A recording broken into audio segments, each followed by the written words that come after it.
Pengertian anak tunarungu. Anak dengan hambatan pendengaran atau yang lebih dikenal dengan sebutan anak tunarungu adalah anak yang memiliki keadaan kehilangan pendengaran yang meliputi seluruh gradasi bagi ringan, sedang, berat, dan juga sangat berat. Yang walaupun telah diberikan alat bantu dengar, tetapi tetap memerlukan pelayanan pendidikan kebutuhan khusus. Istilah tunarungu berasal dari kata tuna dan juga rungu, di mana tuna memiliki arti kurang sedangkan rungu artinya pendengaran. Istilah lain yang menyebut mengenai kelainan pendengaran antara lain adalah tuli, bisu, tunawicara cacat dengar, kurang dengar atau tunarungu. Seseorang dikatakan tunarungu apabila tidak mampu atau kurang mampu mendengar suara. Selanjutnya mengenai jenis-jenis gangguan pendengaran. Menurut Winersi pada tahun 2007, berdasarkan tingkat kemampuan pendengaran yang dinyatakan dalam intensitas suara yang didengar dengan satuan desibel, tunarungu ini dikelompokkan dalam beberapa kategori, yaitu yang pertama, kelompok 1, kehilangan 15-30 desibel atau ketunarunguan ringan, daya tangkap terhadap suara cakapan manusia normal.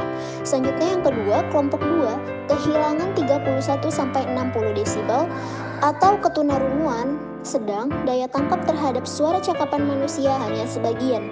Yang ketiga, kelompok 3 kehilangan 61-90 desibel atau ketunarunguan berat, daya tangkap terhadap suara cakapan manusia tidak ada. Yang keempat, kelompok 4 kehilangan 91-120 desibel atau ketunarunguan sangat berat, daya tangkap terhadap suara cakapan manusia tidak ada sama sekali. Kelompok 5 kehilangan lebih dari 120 desibel atau ketunarunguan total, daya tangkap terhadap suara cakapan manusia tidak ada sama sekali. Baik, di sini saya melanjutkan pembahasan yaitu faktor penyebab ketunarunguan. Jadi terdapat beberapa hal yang dianggap sebagai penyebab ketunarunguan ini, yaitu ada faktor internal dan faktor eksternal. Faktor internal yaitu yang pertama keturunan dari salah satu kedua orang tuanya yang mengalami ketunarunguan.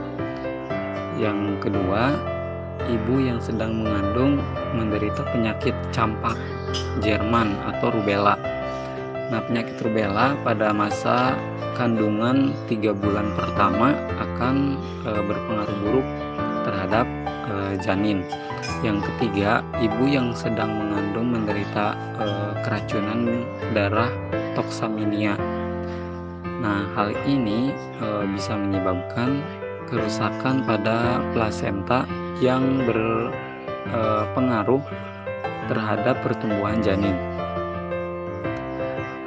Yang selanjutnya itu faktor eksternal. Faktor eksternal yang pertama, anak mengalami infeksi pada saat dilahirkan atau pada saat kelahirannya.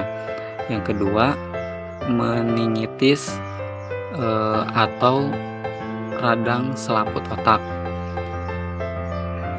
Yang ketiga, otitis media atau radang pada bagian telinga tengah, yaitu maksudnya radang pada bagian telinga tengah sehingga menimbulkan nanah, dan nanah tersebut mengalami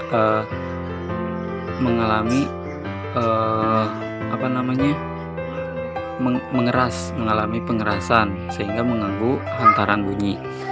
Dan yang terakhir, penyakit lain atau kecelakaan yang dapat mengakibatkan kerusakan alat-alat pendengaran bagian tengah dan dalam. Mungkin itu saja, terima kasih. Dan bagi anak tunarungu pada dasarnya sama dengan strategi pembelajaran yang digunakan bagi anak normal. Akan tetapi dalam pelaksanaannya harus lebih memperhatikan sisi visual, artinya lebih banyak memanfaatkan indera penglihatan dari siswa tunarungu tersebut. Adapun dalam proses pembelajarannya, seorang guru perlu memperhatikan beberapa prinsip berikut. Yang pertama adalah prinsip keterarahan, di mana guru harus berbicara dengan jelas dan memiliki artikulasi yang tepat. Yang kedua, prinsip intersubjektivitas, artinya guru dan siswa tunarungu harus memiliki kesamaan dalam proses pengamatan, guna terjalinnya proses komunikasi. Yang ketiga, prinsip visualisasi, artinya guru harus lebih banyak memanfaatkan indera penglihatan dari siswa tunarungu tersebut. Dan yang kelima, ada prinsip kekonkretan, artinya segala yang diajarkan oleh guru harus disertai dengan contoh nyata. Layanan pendidikan bagi anak tunarungu. Ditinjau dari sistem pendidikannya, layanan pendidikan bagi anak tunarungu dikelompokkan menjadi sistem segregasi dan sistem integrasi atau sistem terpadu. Nah, untuk sistem segregasi, yakni merupakan sebuah sistem pendidikan yang terpisah dari penyelenggaraan pendidikan untuk anak normal, di mana tempat pendidikan bagi anak tunarungu ini bisa melalui sistem sekolah khusus atau SLBB, SDLB, dan kelas jauh atau kelas kunjung.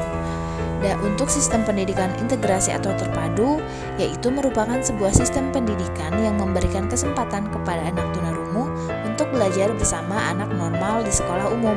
Melalui sistem ini, anak tunarungu ditempatkan dalam berbagai bentuk keterpaduan yang sesuai dengan kemampuan